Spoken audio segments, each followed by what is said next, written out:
Hello friends, आप सभी लोगों का हमारे इस चैनल में स्वागत है। आज हम आप लोगों को क्लास 12 का फिजिक्स पेपर सेकंड प्रकाश का परावर्तन तथा अपवर्तन का लेसन के बारे में बताएंगे। तो आज हम देखते हैं कि ये होता क्या है। तो हम पहले आज देखेंगे कि प्रकाश का परावर्तन क्या होता है। इससे पहले मैं आपको बता दूं कि प्रकाश क्या होता है। प्रकाश को इंग्लिश में हम कहते हैं लाइट, और लाइट मीन्स होता है प्रकाश, और प्रकाश का जनरल भाषा में हम बोलते हैं उजाला। अब हम देखते हैं प्रकाश क्या है। प्रकाश एक प्रकार की ऊर्जा है जो हमारी आँखों को संवेदित करती है, और प्रकाश के माध्यम से हमें प्रत्येक वस्तुएं दिखाई देती है। और हाँ, एक बात अच्छे से याद रखे रहेंगे कि प्रकाश दिखता नहीं है, परंतु प्रकाश के माध्यम से हमें प्रत्येक वस्तुएं दिखाई देती हैं।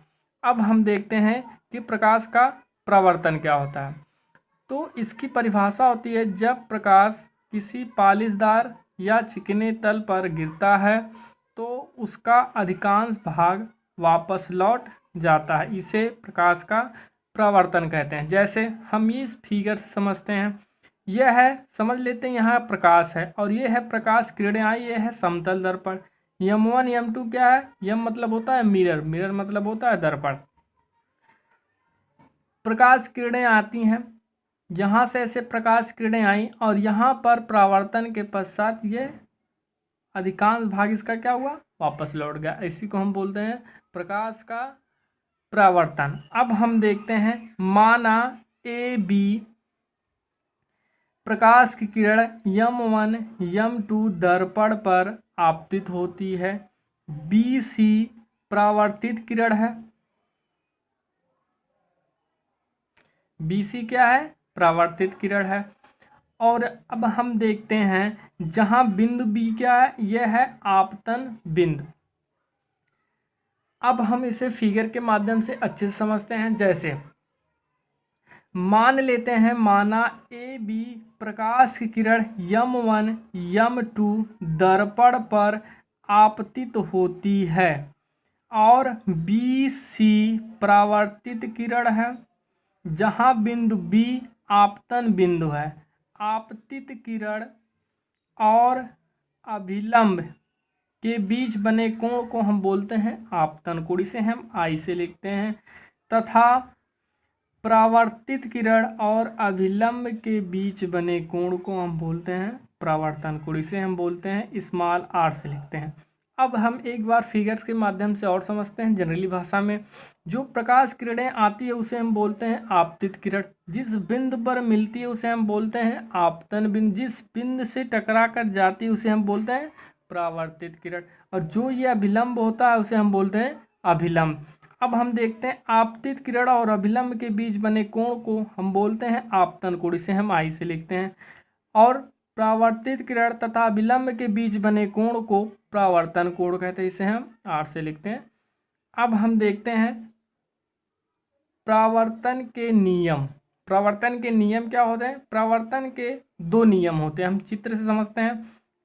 आपतित किरण आपतन बिंदु पर अभिलंब तथा परावर्तित किरण तीनों एक माध्यम में होते हैं। यह है पहला नियम।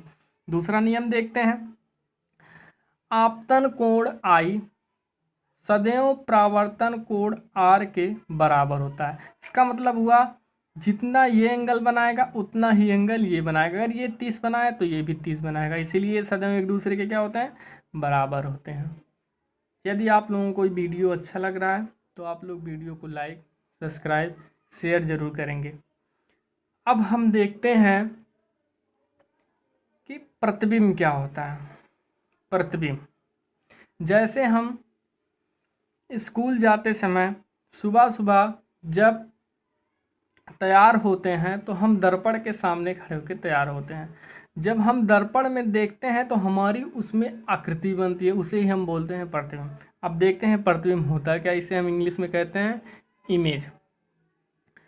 जब दर्पण के सामने किसी वस्तु को रखते हैं तो दर्पण में उस वस्तु की आकृति बन जाती है, उसे हम वस्तु का प्रतिबिंब कहते हैं।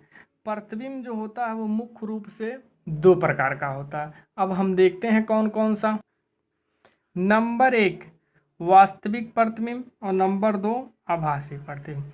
वास्तविक प्रतिबिंब क्या होता है? जिसे हम रियल में देख सकते हैं। जैसे यदि किसी बिंदु वस्तु से चलने वाली किरणें परावर्तन के पश्चात किसी बिंदु पर वास्तव में मिलती है तो इस प्रकार बने प्रतिबिंब को वास्तविक प्रतिबिंब कहते हैं।